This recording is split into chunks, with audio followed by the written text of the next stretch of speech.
গত ভিডিওতে আপনাদেরকে এই অসহায় ছেলেটাকে দেখিয়েছিলাম।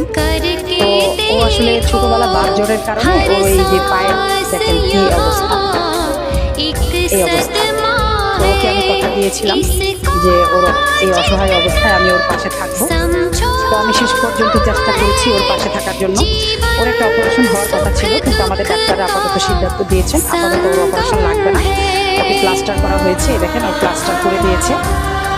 তো আজকে ওকে ছুটি দিয়ে দিচ্ছে, সেই জন্য ওর সাথে দেখা করতে আসলাম। একটা সংস্থার মাধ্যমে আমরা তাকে কিছু আর্থিক সহযোগিতা করবো।